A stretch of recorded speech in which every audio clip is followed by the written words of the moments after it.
Hai semua, pernah tak anda tahu macam mana sesuatu produk itu boleh jadi viral dan dikenali ramai? Ataupun kenapa kita selalu nampak jenama yang berulang kali di televisyen, media sosial dan juga kedai. Sebenarnya, semua ini berlaku kerana adanya campuran promosi, iaitu gabungan alat komunikasi yang digunakan oleh syarikat untuk menyampaikan nilai kepada pelanggan dan membina hubungan pelanggan dengan berkesan. Promosi bukan sahaja untuk menjual barang, tapi ia juga untuk memperkenalkan produk kepada pengguna dan membina kepercayaan kepada mereka.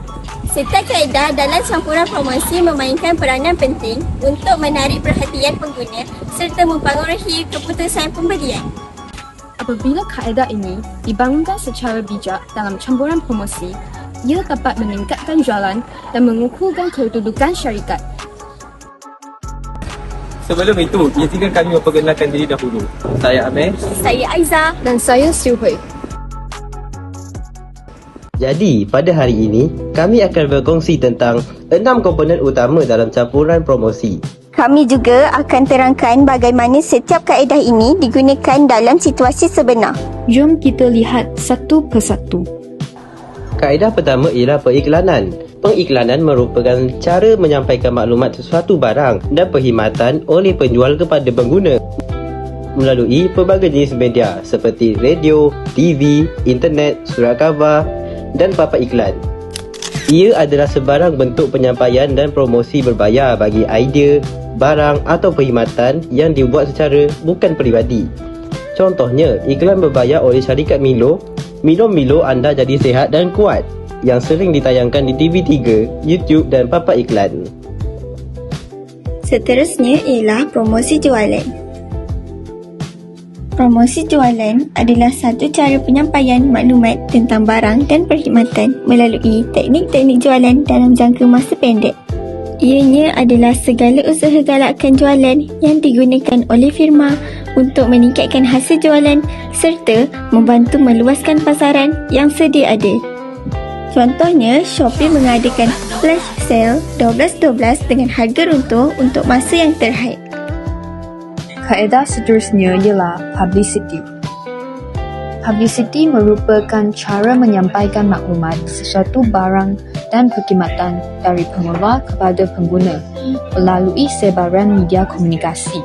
Pihak pengeluar tidak perlu membayar untuk menyampaikan maklumat ini.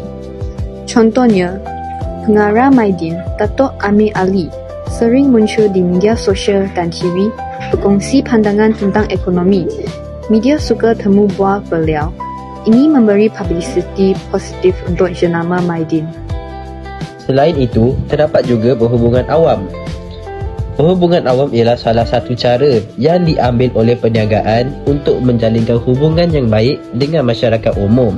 Khasnya, pihak berkepentingan seperti pembekal, pelanggan dan kerajaan.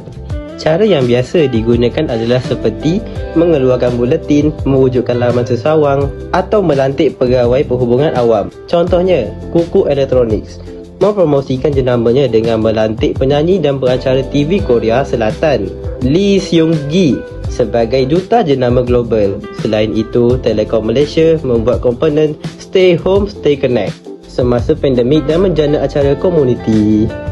Seterusnya ialah jualan bersemuka.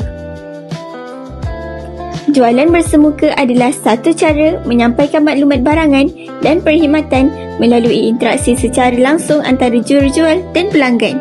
Melalui kaedah ini, jurujual boleh menerangkan dengan lebih jelas tentang kelebihan produk, menjawab persoalan pelanggan dengan segera serta membina hubungan yang baik dan berpanjangan.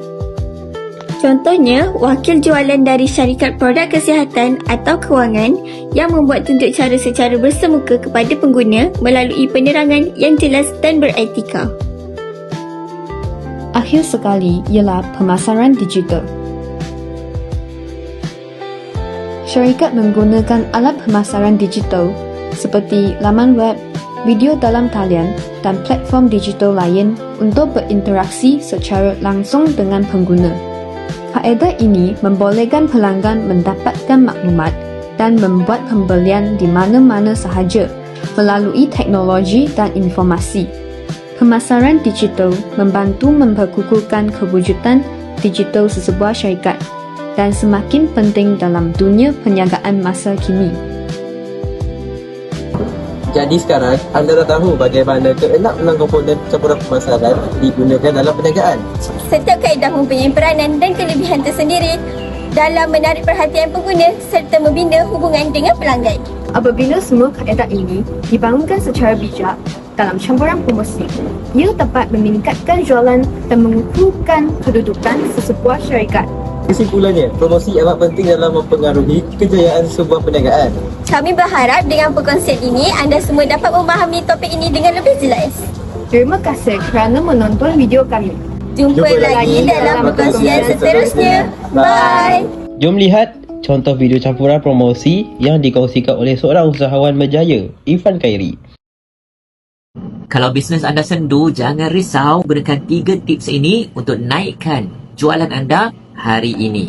Gunakan the power of testimonial. Pelanggan lebih percaya bila orang lain yang cakap. Kumpulkan review-review positif dan kongsikan dalam iklan ataupun post anda. Nombor 2, buat limited time offer. Contohnya, promo hanya dalam masa 24 jam sahaja.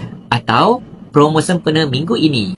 Atau, pukul 12 malam ni, promo akan habis. Bila ada urgensi sebegini, orang akan lebih cepat bertindak. Dan nombor 3, hasilkan banyak video-video pendek macam video ni. Video sebegini akan dapat berpuluh ribu views dan ini akan membantu mempromosikan perniagaan anda ketika sendu.